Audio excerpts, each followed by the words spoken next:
Hi, and welcome to Time to Thrill. It's me, your host, Amy Austin. This is February, and okay, it's February 2026. Um, the thing about February is that my son's turning 16, which is so weird because it feels like he was born yesterday, which is obviously not the case.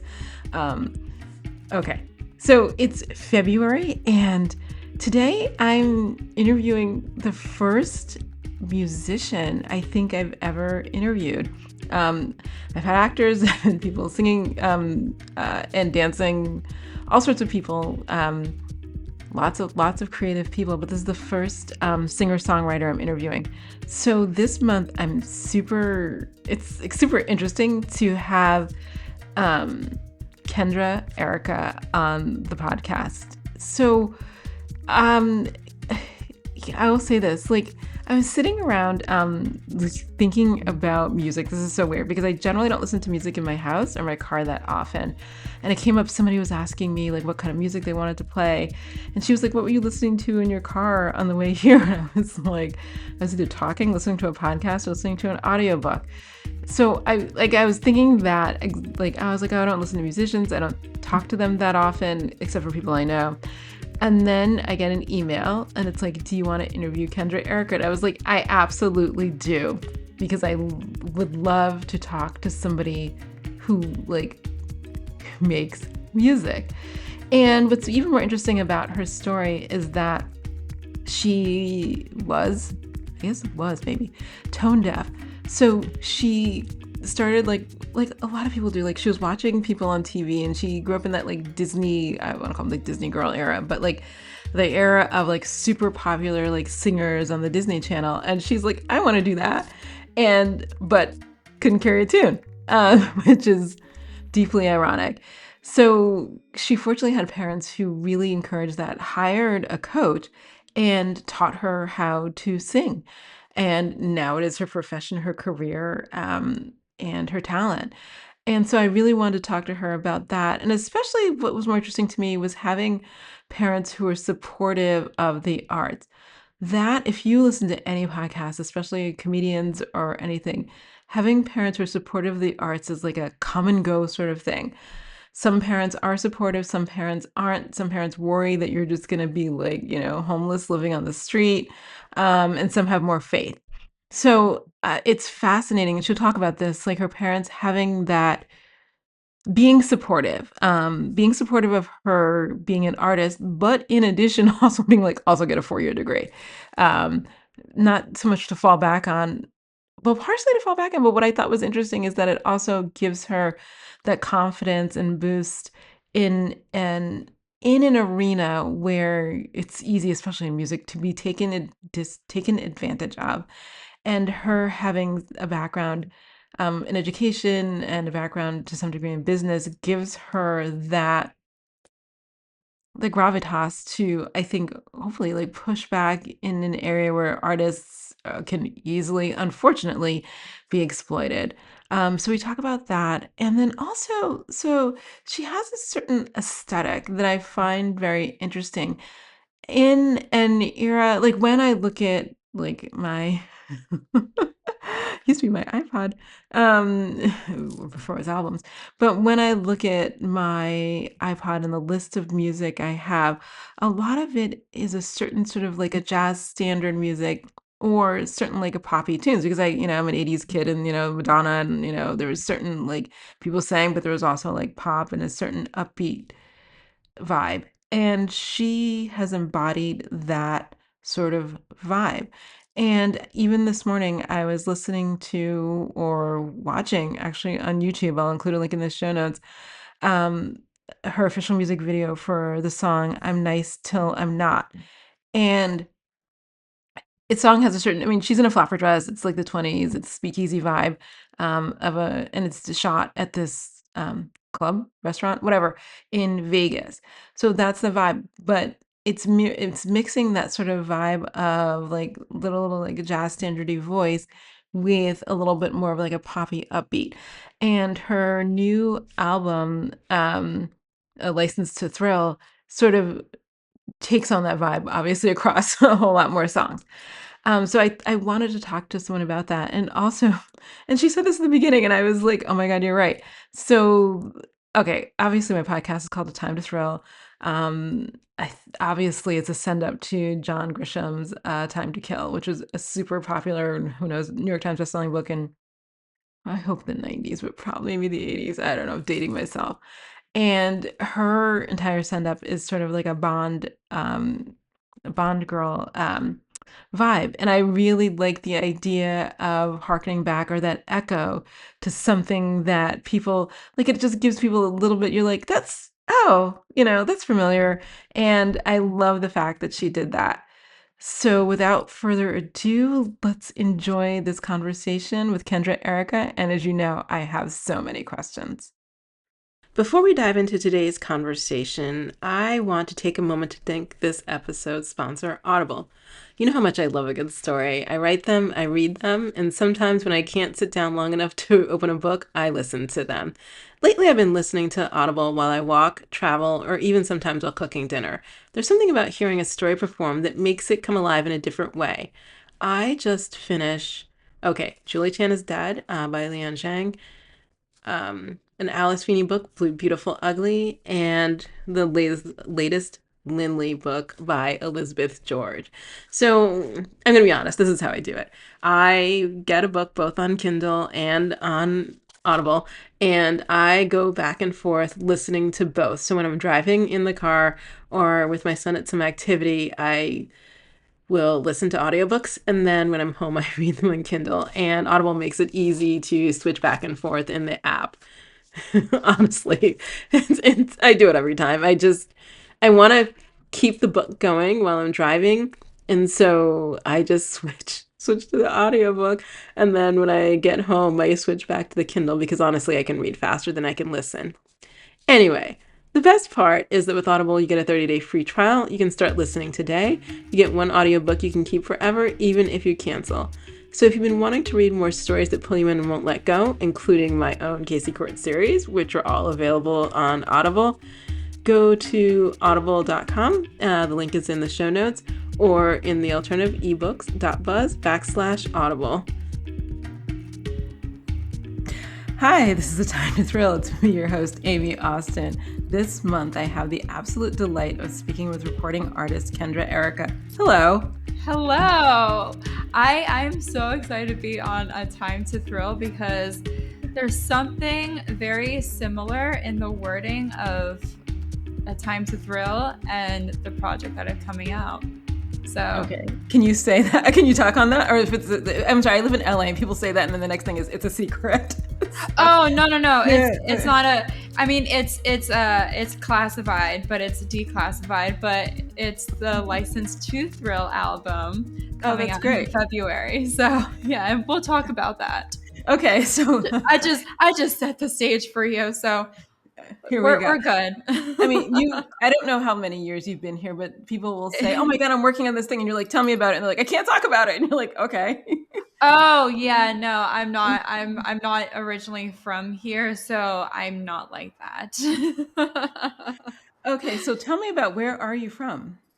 I'm originally from Boca Raton, Florida, and I grew up always wanting to do something in performance. I think because when my mom showed me a bunch of the Disney princess movies and exposed me to that, I saw them performing and creating their own world and just performing and singing and dancing, and I was like, that's what I want to do. And I had one little problem, and that was I couldn't carry a tune because I was tone deaf, and I had all the confidence in the world, but not the skill set. So you can imagine it's like a bull in a china shop. It's a little bit, it's like a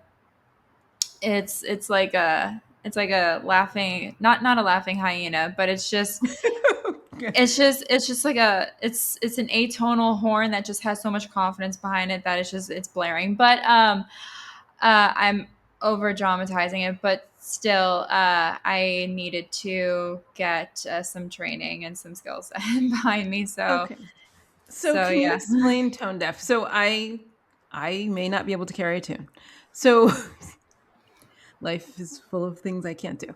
That astrophysics. There we go. So my understanding of being tone deaf is that if somebody says to you, God, okay, now see, I'm like gonna have like memories from like choir and like school.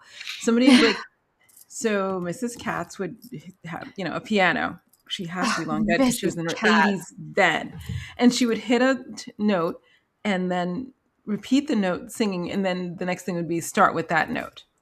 Right. She might as well have been speaking Russian because I was like, that's cute. What are the words of the song? Because I You're like, love. and I'm too young to drink vodka, so I can't take a shot and then sing the correct note. Right. So I just couldn't. I had no idea what that meant. Now, but nobody ever explained it to me, to be frank. Nobody ever explained it to me. It was just Right. sort of, what do you want? We had choir, band, or orchestra. Which one do you want to do?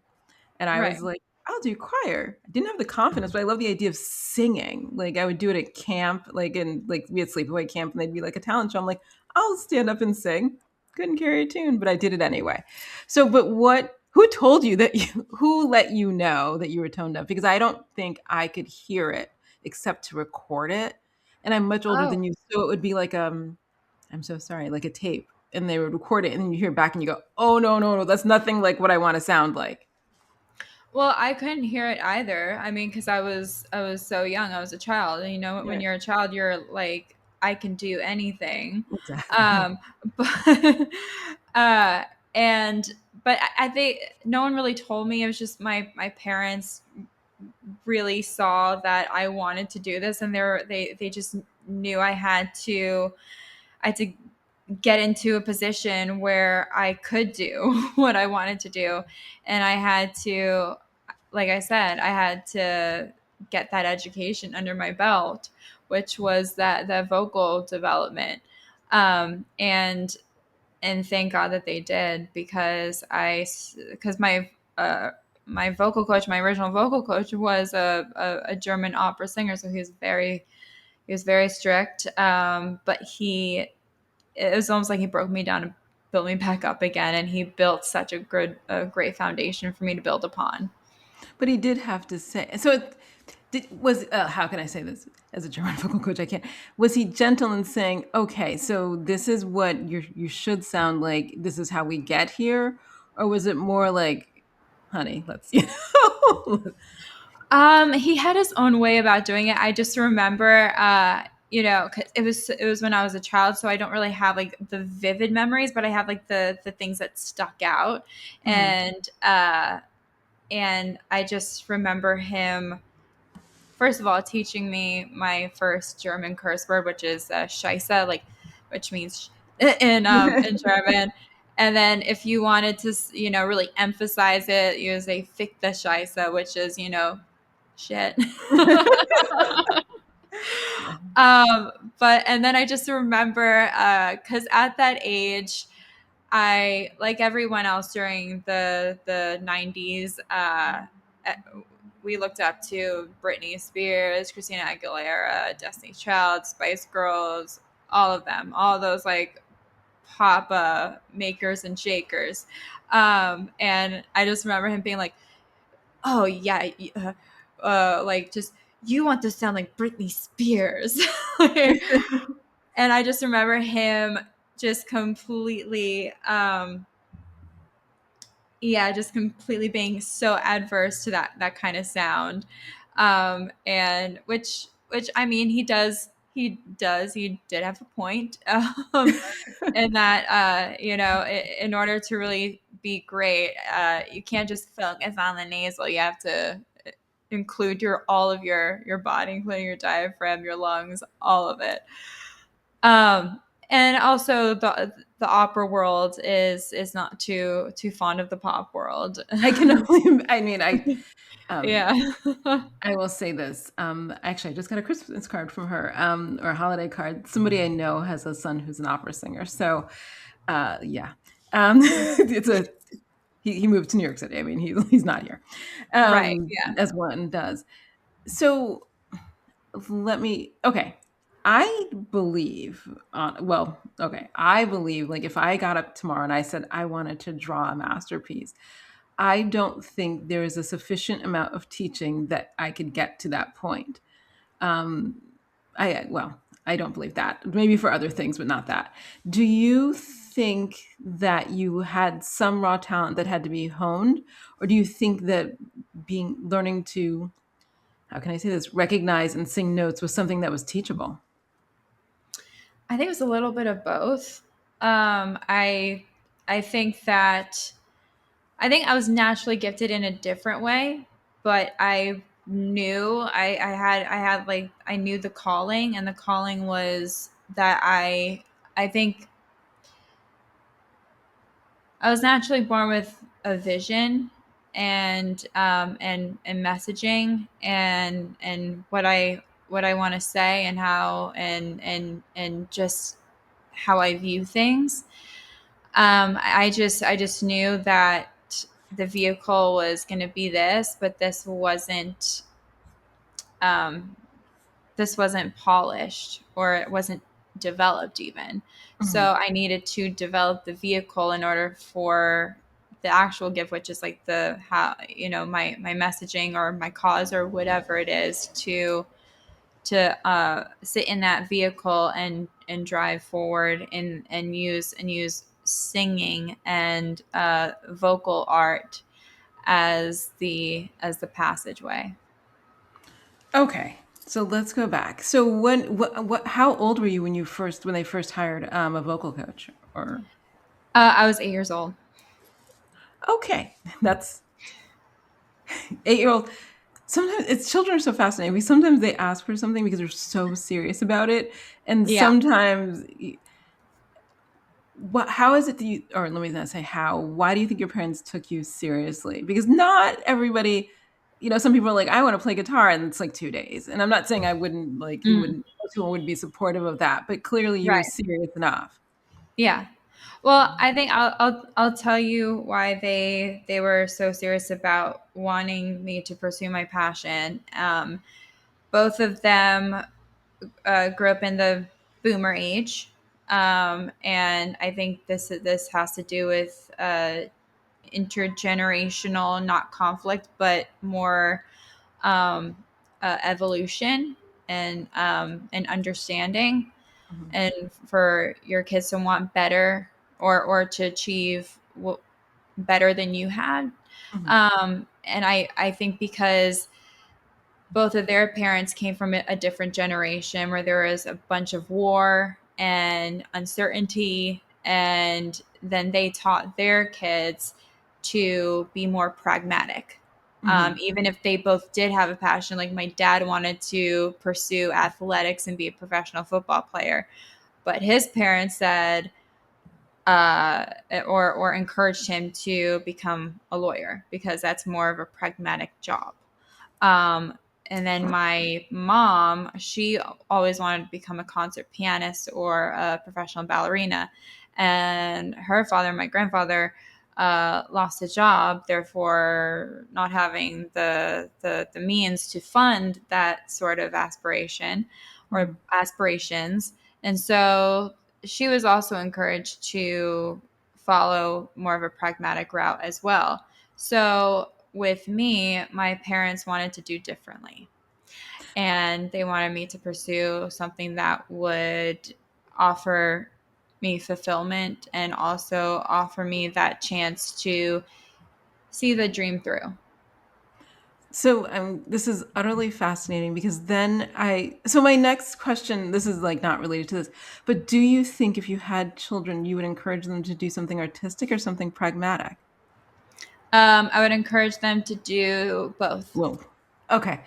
I Yeah. only asked this because I had the pragmatic parents. I went to law school, so I know this. And most of my friends did as well. Our parents were like born in the 40s. And then, but so there's not necessarily a good reason for it. I don't have a good Mhm. reason for it. Just, you should become well, your options are doctor, lawyer, and maybe engineer. Maybe. Yeah. Maybe. Maybe. Maybe. I mean, I know somebody Maybe. who was an Yeah. engineer and his parents were like, "You should still go to law school," and he did. Sure. So there's that. But then even I know parents now. We were talking about this like at social event and who are like actors who are successful at it, who still want their kids to be in a more pragmatic path because they have found the struggle to be there's a struggle and they don't Mhm. want their kids to go through that struggle. And these people who are like movie stars, they're not starving, but that Mhm. struggle is so hard that they wouldn't wish it on their children. Yeah, and also the children of these Okay, I'm gonna artists. pause. Are you? That's you, right? Yeah, they're sirens. Oh, because I was like, I live by Melrose, and it's not that exciting. I got UCLA Medical around here. I have West Hollywood singing and dancing, which, by the way, is lovely. Okay, so go. Yes. Well, okay. On Halloween, even like I got up and I was like, okay, y'all gotta go to bed. So Yeah, okay, I know. okay, so go ahead. I'll cut that out. I just wanted to like the sirens. Um, but even the kids of those artists or even celebrities, even they have seen the struggle and the toll that it's taken on their parents, and they've wanted to do something different as well. Those who don't feel like I don't know, they feel like they've got some sort of like vendetta that they've got to that they have to fulfill. Um, Yeah. but no, that's why my parents wanted me to pursue that passion. And but at the same time, when I graduated high school and I at 18 years of age, I wanted to go to either New York or LA and start a career at 18 years old, uh, possibly doing Nickelodeon or Disney or something like that. And thank God that my mom, she said to me, she said, if you want to still continue your aspirations in music and performance, I will do that. But you're going to go to college and get a 4-year degree in something other than music. So wait, And what did you major in? oh, I majored in yeah. What was I it? majored in communications, broadcast journalism, and international business. Okay.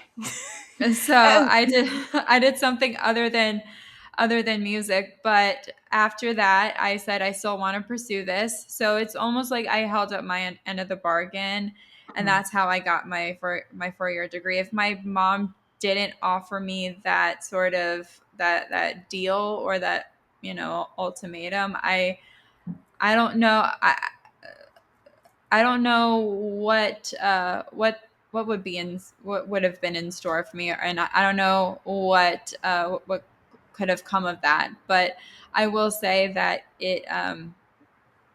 uh, it was a blessing, because as we've seen so like way too often, young people, especially in their late teens, early 20s, getting taken advantage of, and the climate of this industry is ruthless, especially when it comes to the the unfortunate traffic pedophilic nature, or tendencies that tend to happen. And I thank the grace of God for that. Did you okay, so during college, because okay, in retrospect, there's a lot of time in college. You know what I mean? Mhm. Like when you're Right. there, it seems like you're busy, but you're really not busy. Did you were you continuing to not pursue music or train and that kind of thing? I mean, because it's not, I Mhm. find that most talents you can pick up and put down, but you still need to work at it. Yeah, no, all throughout college, I still was singing. And I stayed local for college, and I lived at home. And the reason for that is because during high school, I got gigs around town locally. And if I were to have gone away, let's say to Vanderbilt or Berkeley or wherever, or you know, um, UCLA or anywhere, I would have had to forfeit those money making jobs, and I didn't want to do that. because I wanted to keep the momentum going. And that's why I stayed at home. And during college I was still gigging, I was still performing. And also during my last 2 years of college, I began traveling back and forth for my career, either whether it was to New York or to LA. And I was starting to write and record in Nashville and Miami. And I began my original songwriting journey then. So Okay, I have to ask a question that's been on my okay. What are the audiences in Boca Raton? Because my experience of is that it's old people in Florida, but I imagine there has to be somebody under 80. So what were yeah, your audiences like? Your first audiences? I I was like Will Smith and I Am Legend. I was the only one under 80. No, just kidding. I was the only one standing. I was there with my German Shepherd, and I was Right. like, let's go. Oh, look at the cardboard cutouts, everybody. Like the movie. um, but no, it's so Boca is as they want to say it. I mean, I didn't come up with the saying, they did, but they call it Heaven's Waiting Room.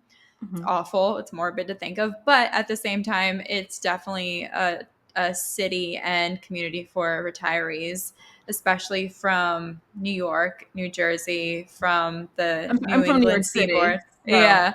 So Boca, so you know that Boca is the eighth borough. Right. And yes. And so that's in my head, I'm like, okay, but I'm imagining all my friends' parents and you. And it's like Yes. not meeting in my head. Yeah, so Um, it's made up of those retirees. So one of the things that I had to do when I was gigging and when I first started performing at these restaurants, especially the Italian restaurants, um, and lounges, is I had to create a repertoire of jazz standards and American songbook classics, because that's what they love. mhm, And that became a part of my musical DNA in my developing years, is because not only was I doing opera or classical, but I was also cultivating and creating a repertoire of standards and jazz music, and just making myself cultured and seasoned at such a young age, and performing those and embodying those and connecting with people that saw the real Sinatra singing those back in their day, and saw the real Billie Holiday sing, and then the real Dean Martin singing them.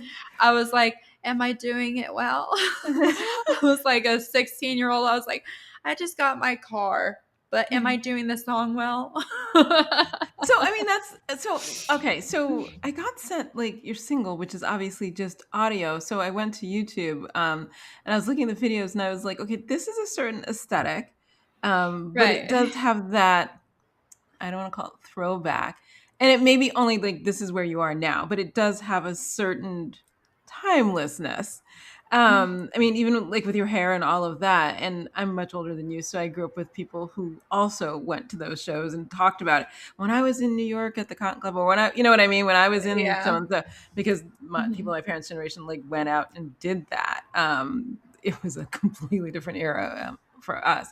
Um, but how did you integrate that with the whole like Britney Spears? That's like a whole different like pop like era, and it's different even the music I grew up with. It's so I don't have a good word for it. Like I don't call it trendy because that's not it. It was just a whole like sexy in a different way than like the Yeah. glam like era, and also like completely different kind of music. Like just completely different.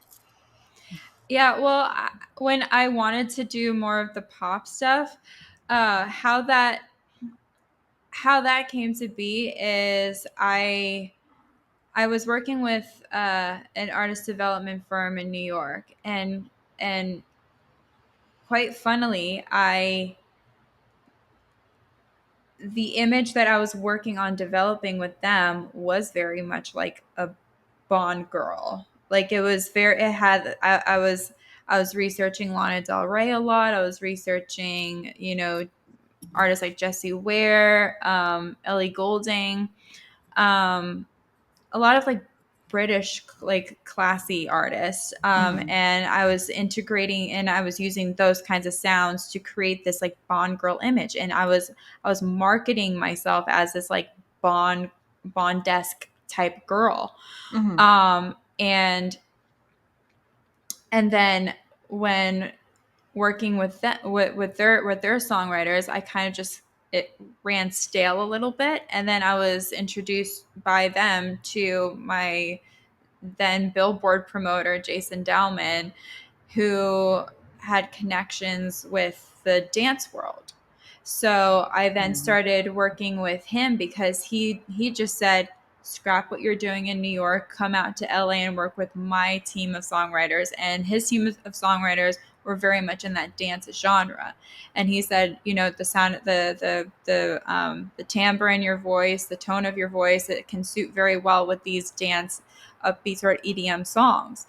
So I Hmm. then started going back and forth from Florida and LA, writing and recording with his team and also with other people that spawned from from other connections that I was making.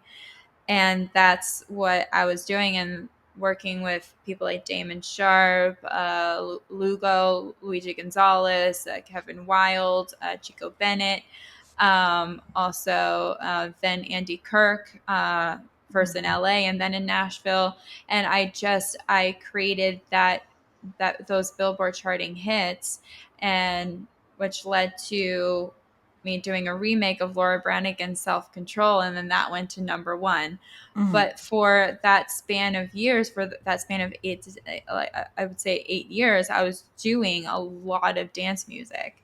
And then towards the latter part of that, only just like a couple or few years ago, that's when I started to make the transition, because I started just getting a little bit outgrown of it. Hmm. Um, and I wanted to go back to my roots. So that's when I said I want to do a remake of Frank Sinatra's Witchcraft.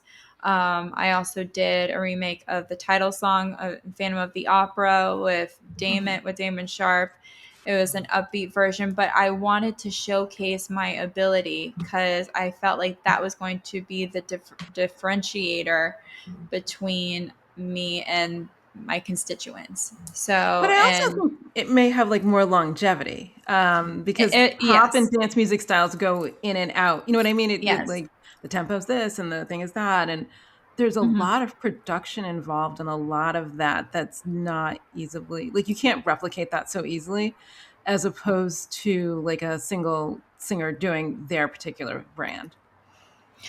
Yes. And that's why they call them classics, because they're timeless, and they That's do. true. And they do have more longevity, but now I feel showing your capability is a lot cooler, Mhm. because now you have people like Adele not Adele, but Gaga, Mhm. going back to her roots and showing like, hey, I could sing a duet with Tony Bennett.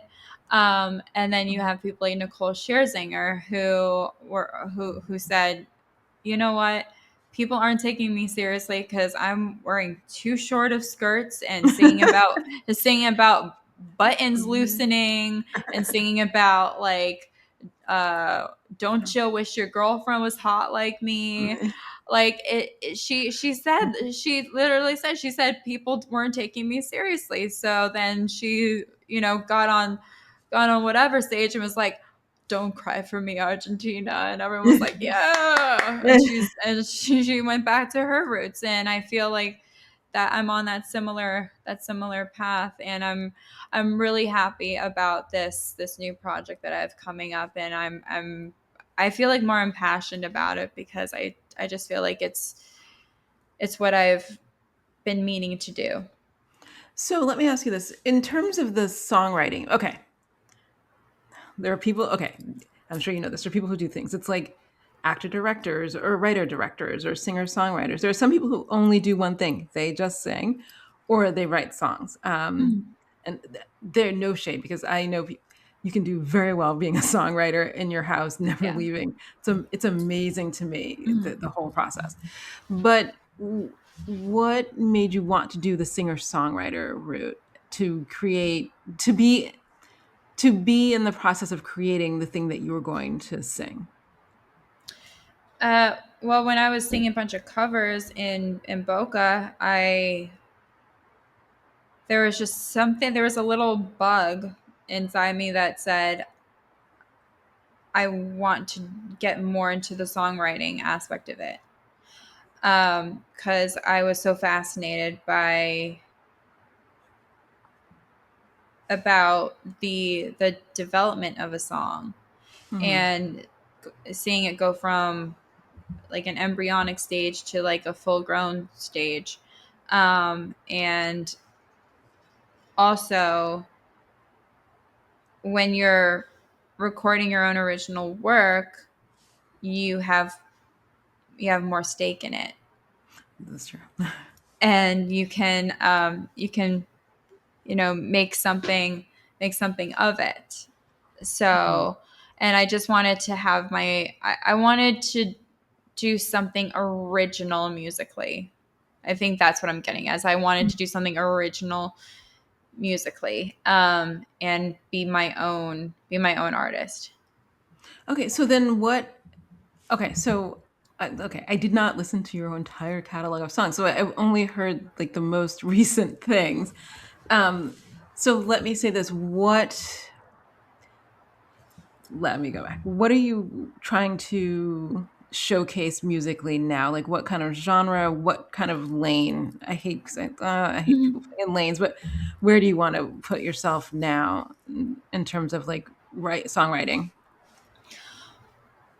Well, right now I have the James Bond album coming out in February, and that's my reintroduction, Mhm. and my the that's the new aura.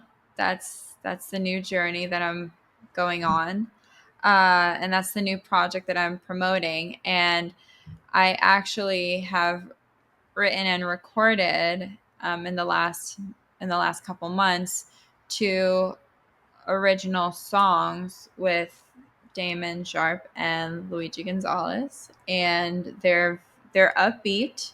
They're upbeat Mhm. because I'm not fully departuring from Mhm. or departing from dance and doing upbeat music, but I wanted to do it in a vein that was in the now, and in the vein, in that classic vein. And that's this this classic jazzy standard 007 avenue and corridor. Okay, so when is your new? Oh my God, when is it coming out? You said February. Yes. February seems to me both very soon and very far away, but it's literally like 6 weeks. It's not, it's not 6 months. It's right It's so around the river soon. bend. Uh, It's coming out February 13th. So, and then the release party, the big debut release party, is going to be February 15th in Las Vegas. So what's the Vegas connection? Well, okay. My son and I were just talking about this the other day. Okay, I have mixed feelings about Vegas. However, it is a great place to work because the audiences change constantly. Hmm. So that's, I mean, who can beat that? Who can beat that? So why Vegas? Vegas has this quality to it where if you have something to bring to the table, then you've got something to offer. And Vegas will not accept anybody that does not have anything to bring to the table. Hmm. So, while in places like LA, where anybody can be famous by, or be well known, or be even respected for that matter, for having, you know, a certain following, Mm-hmm. or a certain, you know, sort of, I don't want to say like, but, you know, average quality Mm-hmm. product, or talent. In Vegas, it's different.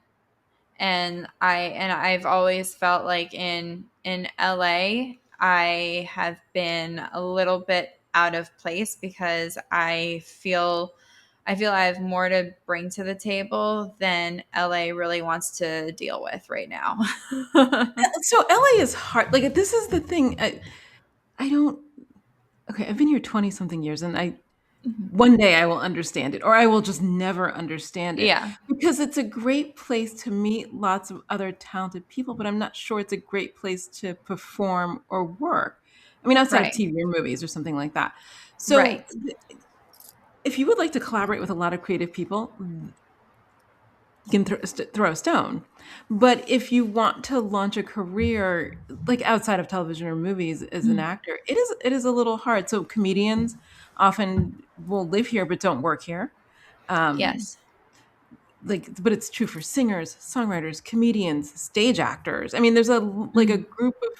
a large group of people for whom performing here does not necessarily work. I don't know why. I'm still Mhm. to this day trying to figure it out. Well, I think it's changed over the years, and I think also the pandemic had a lot to do with Well, it.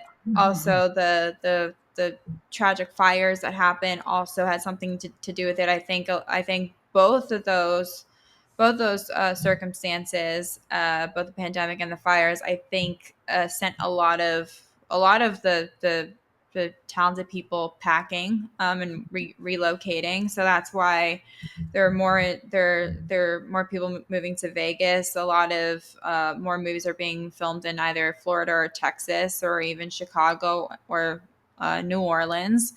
And I also think that with the influence the influence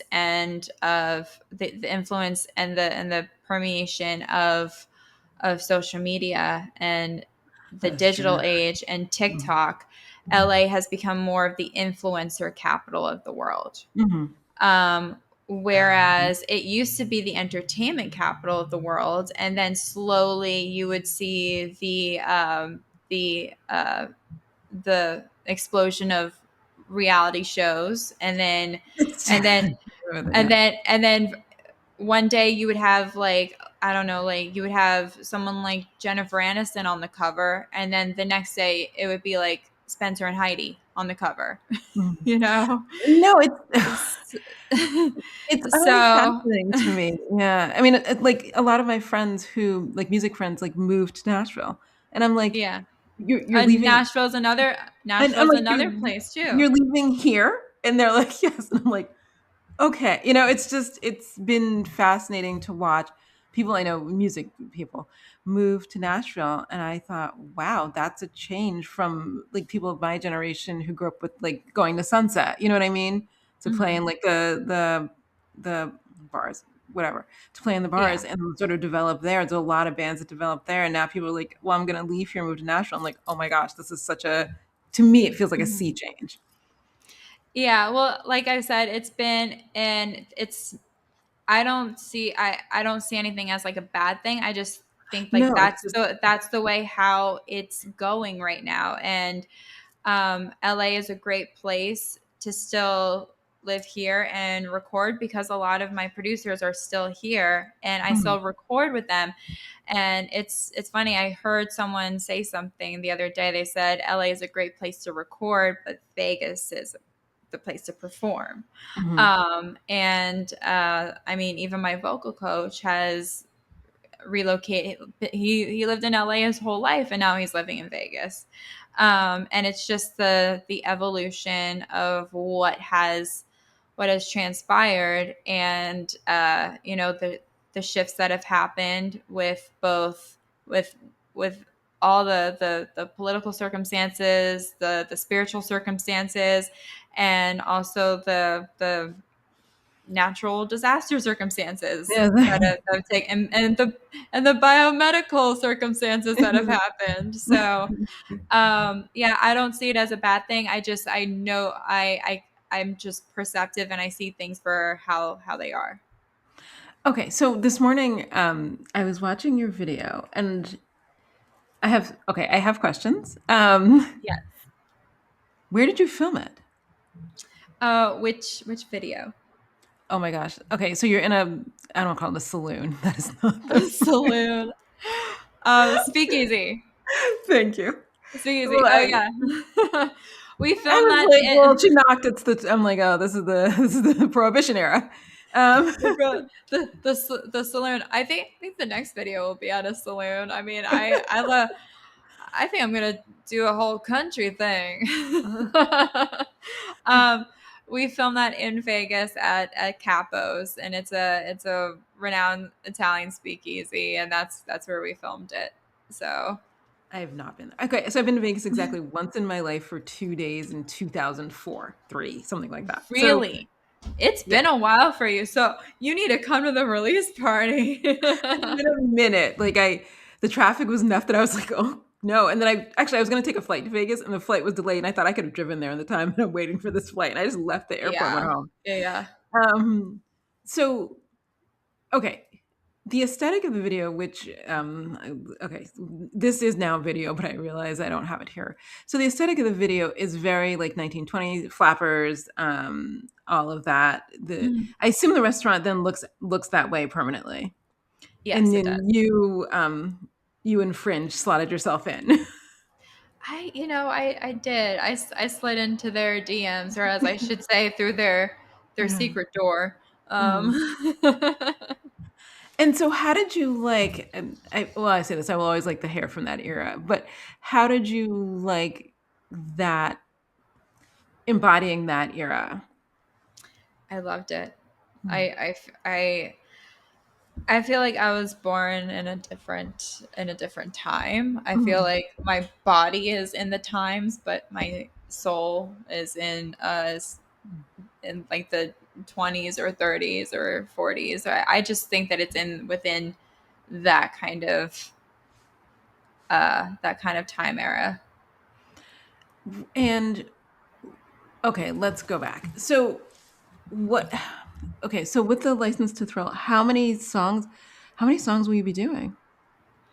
So there are 9 songs on the album plus a bonus track, and that's a stripped down version of "A Deeper Love." It's a one of my Billboard charting hits. It's originally a dance upbeat song that I wrote with Damon and Myron, the producer who masterfully put together the License to Thrill album, stripped it down um, so wonderfully, and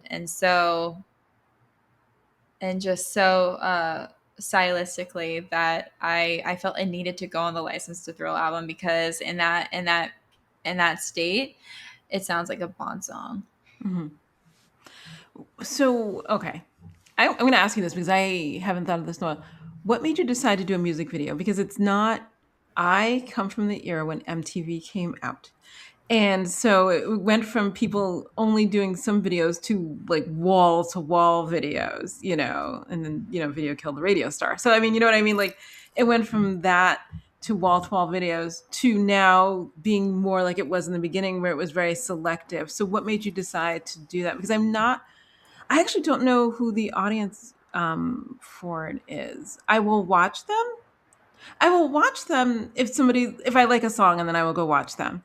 But it's not, there's no, MTV in my house 24/7 with, Right. just videos like I'm 13. So, what was the style of it, or what No, the what prompted you to do a video in an era when not everyone does them? And there's a cost. I mean, they're not free. You know what I mean? right?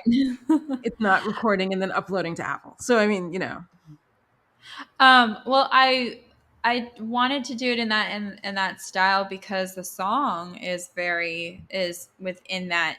nature, and I wanted the visual representation to complement and be and to really represent it.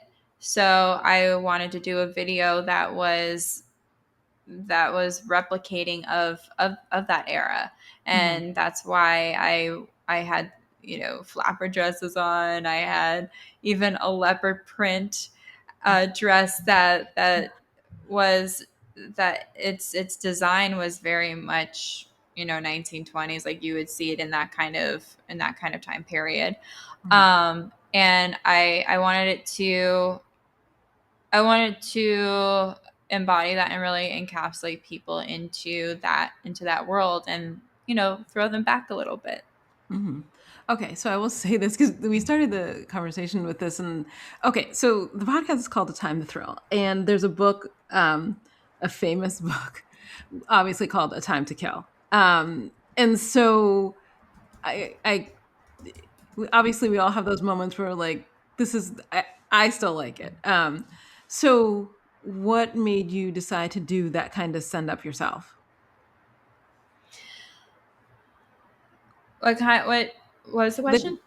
what made you decide to name the album like do that send up to like the Bond era?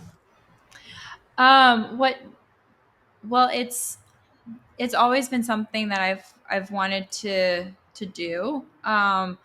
But it's funny because in the beginning of COVID, it was like knocking at my door. Hmm. And then it just started like growing louder and louder and louder until I told my mom and my dad, and I told people on my team. I said I want to do a James Bond album of all my favorite Bond songs, but just like stripped down in a very jazzy form. And once I decided to do it, then I lined up the producer that I wanted to work with, which is Myra McKinley, who I had done a remake of Witchcraft by Frank Sinatra.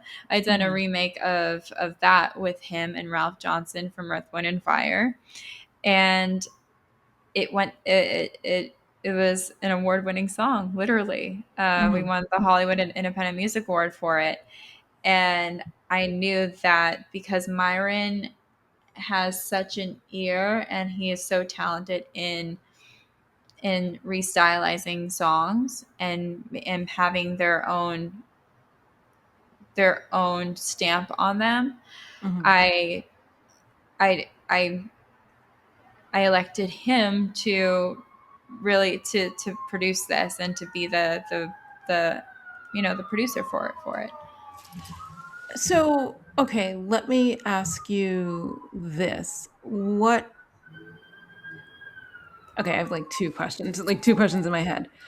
How do you decide original versus like remake? What goes into that kind of decision? Original is when it's funny because whenever I want to do something original, it's because I want to do something original, and then when I want to do a remake, I just decide to do a remake. So I mean, I wish it could be as easy as, oh, like if the sun is shining, I want to do original, Okay, but hold on. Oh my god, I'm just like okay. I drive through Westwood all the time. they're Um, after me. I know, right? Okay, um, so we were talking about original versus remake. yes. So it's not like if there are a certain amount of clouds in the sky that I want to do remake, and if it's like a clear sunny day, I want to do it in an original. So it's as they would say in what's that song from Babes in Arms, whatever Lola wants, whatever Uh, whatever country wants, country gets. yeah. So then, um, okay, the original, it's clear because you're inspired, you write a song, it's about what it's about. How do you choose a remake? Because there's like not a million, well, there are millions of songs. There's lots and lots of songs out there. So then is it something that catches your eye? Do you keep like a list of things that sort of you might like to think about later that how you would do it differently? Or like it's just, original. I understand. Like picking something to remake, it just seems like there's so many options out there. And I'm Well, easily overwhelmed by options. right.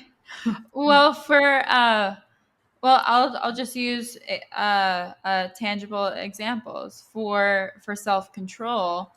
That was a song that I had always loved performing, even when I was performing in Boca and in Florida, because when I was doing these restaurant and bar gigs, at the end of the night, I would always do like an upbeat set, and I would always throw that song in there, and I would sing it in the Laura Branigan formation. But I just love the song so much that I wanted to do a remake of it, Mhm. and I wanted to do my own, put my own spin on it. And also because a producer that I was working with, his name is Fred Cannon in Nashville. He back in the day worked on Carrere Records. It was a French label, but on that label there was an Italian pop singer by the name of Raf signed to it, Mhm. and he did the original Self Control and made it big in Italy in the 80s, and then a year later Laura Branigan then made it big in the United States. Mhm. So and then I wanted to, because a few years had passed. I wanted I wanted to uh, you know re-emerge the song, or Mhm. refurbish it and put my own little quill on it. Mhm. Okay, so then, okay, completely different question. What is it like? Because I'm trying to think. Well, I would have no idea what this would be like. I guess the goal. Well, no, I'll ask you. Musically, what is your goal? So is your, I mean, other than like enjoying yourself and, being able to eat and put a roof over your head. But what is the like bigger goal? Is it, I don't know, like some people like to tour. Like I know somebody who tours all of the time. Mhm. He just loves it. What he loves about it, I can't figure out, but that's not me. Um, so other people like to, well, some people want to just be famous. Some people want to sing a certain kind of thing, live a certain kind of life. Like people have like all sorts of different things they like to do. Some people, like what I was talking about, like a couple of songwriters and I just want to sit in their house all day and write songs and then hear them later, like on the radio sung by somebody else, but not be out there performing. So people have all sorts of feelings, goals, what they want to do. What is it that like ultimately you would like, not ultimately, that's like get to the something like not put you at like heaven's waiting room, but what is your goal more or less in terms of performing, singing, that kind of thing? Goals are to write, record, also tour, also perform. But uh, yeah, I think my answer to that question would be circle D, all of the above. Okay, so then in terms of storytelling, what kind of stories do you want to tell in music? Because okay, so I was doing yesterday the Spotify Wrapped thing. You can click on it for like podcasts. Right. And so it was like, you've had this growth or whatever. But the last frame, which I did not put in my Instagram story, was like the number one person that people listen to in addition to you is Taylor Swift. And I was like, okay, that's not what I expected, but it's probably the same for everyone, to be honest. But she tells a certain kind of story in song. Some people Mhm. tell like there's other artists who tell like completely different kinds of stories and songs. And then there are people who are all over the place depending on where their life is. It's like heartbreak, love, more heartbreak, moving on, metamorphosis, that kind of thing, depending on how their life is going at the time. What kind of stories do you think you want to tell in terms of songwriting and singing? Uh, for me, I've it's funny. I've never really put out a lovey type of song, a lovey Mhm. or a heartbreaky type of song. I've never been on one end of the spectrum or the other. Like I've never really done that. I've always just I've um I've recorded like thought provoking songs um, or just sort of feel good, or there's like some like resiliency there. Mhm. Um, and and now with the new goal and direction in mind, like when I did I'm Nice Till I'm Not, that was a segue into reintroducing myself as more of this classic image. So everything that I've done has been, I would say, more of like a strategy. um, but it's not about working harder; it's about working smarter. But as far as what kind of message I want to tell, well, speaking quite uh, currently, the message that I want to tell is that I'm the new Bond girl. Fair enough. So let me ask you this, because this is a thing I ask, well, lots of the guests, because what was it like getting that first, and I don't even know how they do it anymore. From us, it used to be a phone call, but now it's like an email. Getting the first notice that you'd like hit a billboard that you charted on, that you charted. The first note, well, when I hit number one for Self Control, I was actually performing that night and at a wine bar in Boca, and my mom was there and my dad was there, and the chart, I remember the charts always came out Thursday, so like Thursday night we were like, what's gonna happen? Um, and I I remember just singing whatever song I was, and my mom got a notification on her email for the charts, and she was like, like I just remember her doing something, saying something to my dad and saying something to the friends that were there. Mhm. And then when I got done singing, and then when I had a break and I went over to, say hi and spend time with them, then that's when she told me.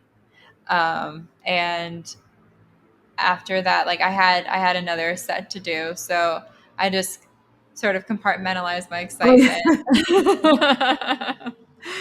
yeah. But then afterwards I was, of course I celebrated a little bit. So Had you been expecting it? Because so I think about this, like the first time I hit a bestseller list, I have a friend who's in Australia, so they're like awake when we're definitely asleep, and that was the first email I got. She was like, "You hit the USA Today or whatever it was," right.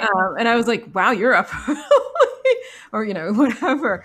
Um, She was so keeping tabs for you. well, it comes out well, different day of the week, but people do refresh, and they're like, Right. when to see, because usually it's, you can see that your sales are going up, and that it could happen. It's not, nothing's ever guaranteed, but it could happen. It has the potential Until to right. happen. And so like I woke up, so I didn't have to refresh anything. Like I'd already gotten that email.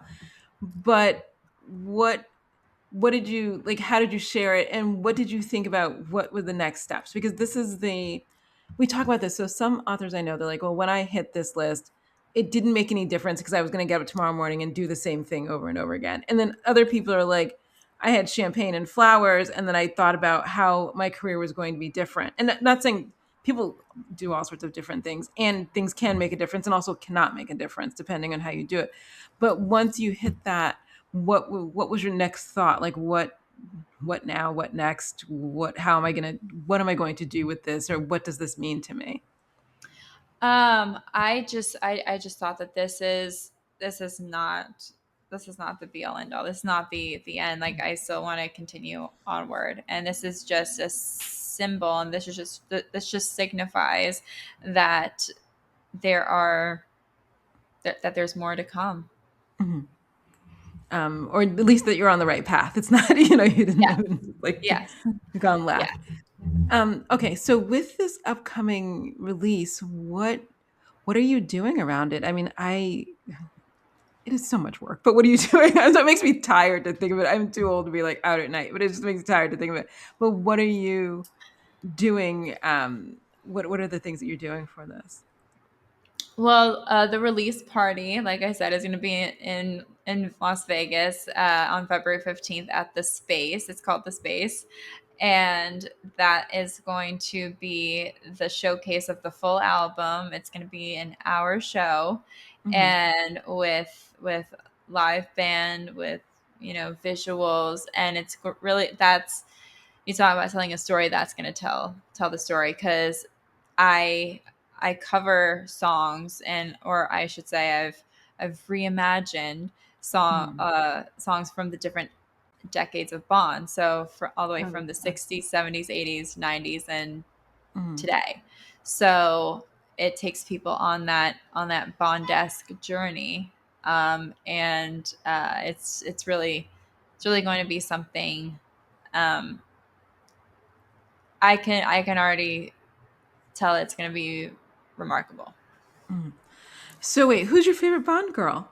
My favorite oh, Who well, do you my favorite would be well, I have two favorites. One is Solitaire, Jane Seymour from Live and Let Die. Mm-hmm. And then my other favorite would be Rosamund Pike in Die Another Day. And Okay. she played Miranda Frost. I know. And so how long are you going to be in Vegas? I will be in Vegas for a few days or a week in the around the release time. But I'm currently right now I'm back and forth from LA to Vegas for shows, for rehearsals, for all of that. Wait, do So you drive or fly? I hadn't even thought about it. I fly. Okay, because Yeah. that's the drive. Sorry, I can only imagine.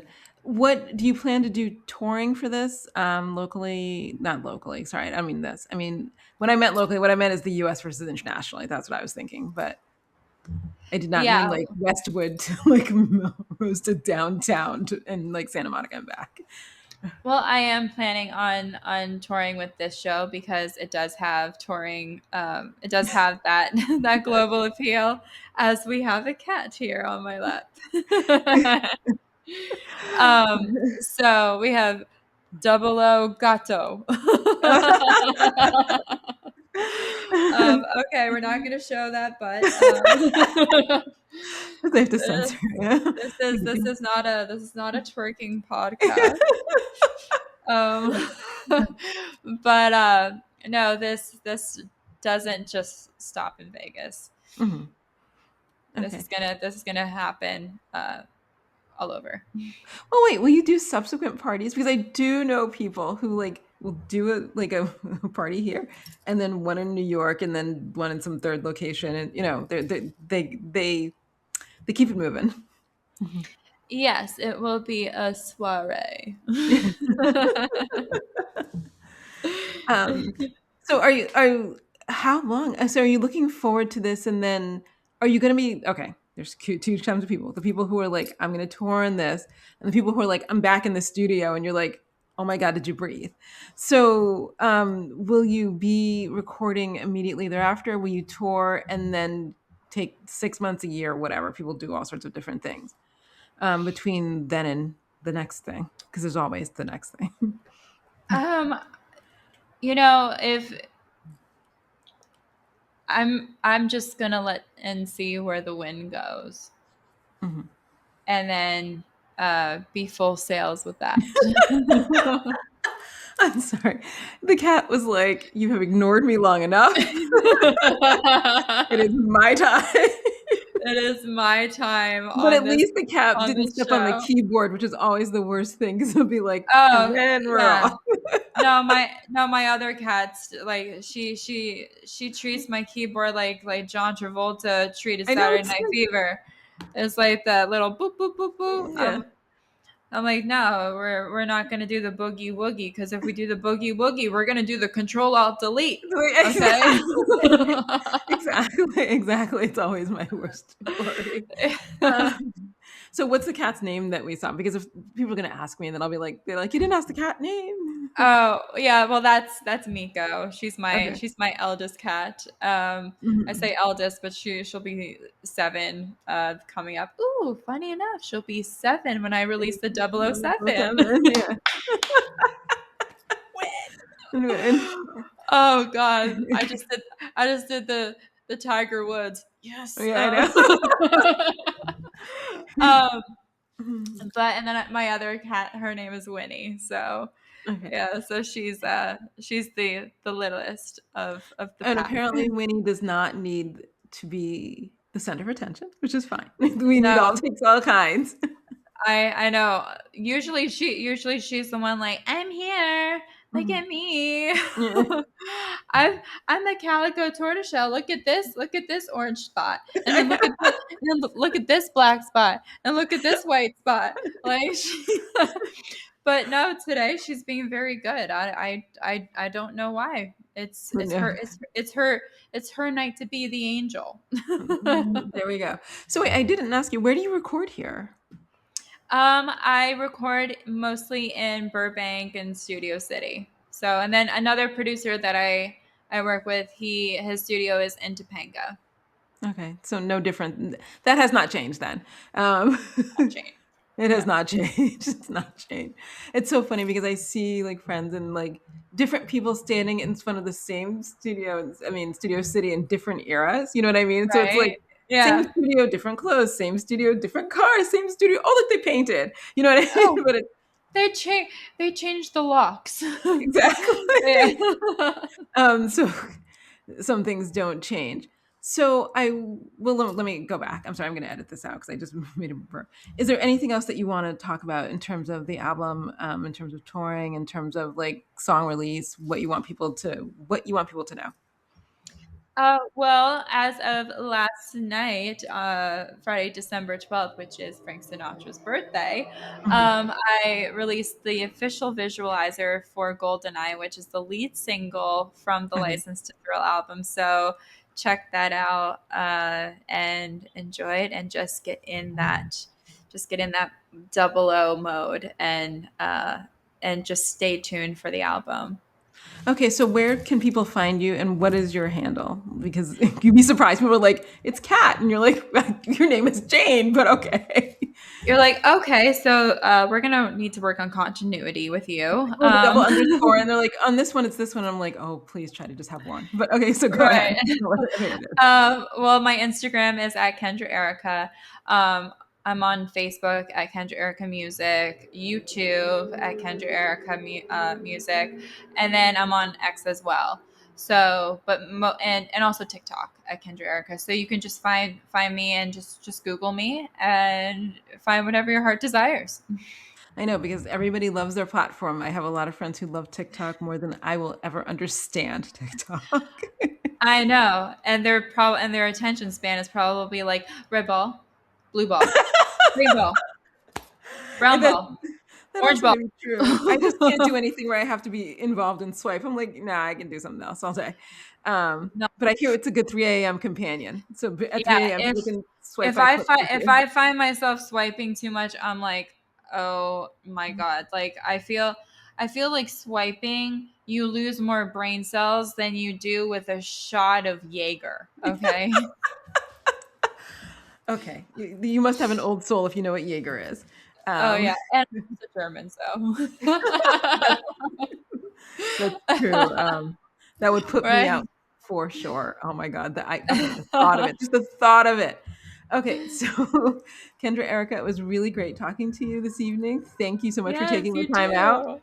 too. I wish you the best of luck. I love a name that's a send up, so clearly meant to be. And I can't wait to see what comes. Yes, the best is yet to come, and can't wait to meet you in person. As I know, I do. Apparently, I leave the shell that I'm in from time to time. You gotta cloister it, you know? Absolutely. Anyway, it was great speaking with you, Kendra Erica, and Good luck. The time to thrill with me, your host, Amy Austin. If you enjoyed today's episode, I hope you'll share, rate, and leave a 5-star review on Spotify, Apple Podcasts, or wherever you listen. You'll help others find and enjoy my conversations with brilliant women creators. Also, please hit the subscribe button on your podcast app. In addition to hosting this podcast, I'm an author. My latest book, His Last Mistress, is out now. Check out the 5-star reviews, get your copy before someone else spoils the twist. I'm also the author of the Nicole Long series of legal thrillers. The first 4 books in the series are now live. You can download Outcry Witness, Major Crimes, Without Consent, and The Murders Began to your e-reader right now. I'm also the author of the Casey Court series of legal thrillers. These titles are available wherever books are sold, your local library, and also an audiobook. You can follow me on Substack, Instagram, Blue Sky, Facebook, and TikTok, all at Legal Thriller Author. One long word. Thanks for listening, and I'll be back with you soon with more great conversations.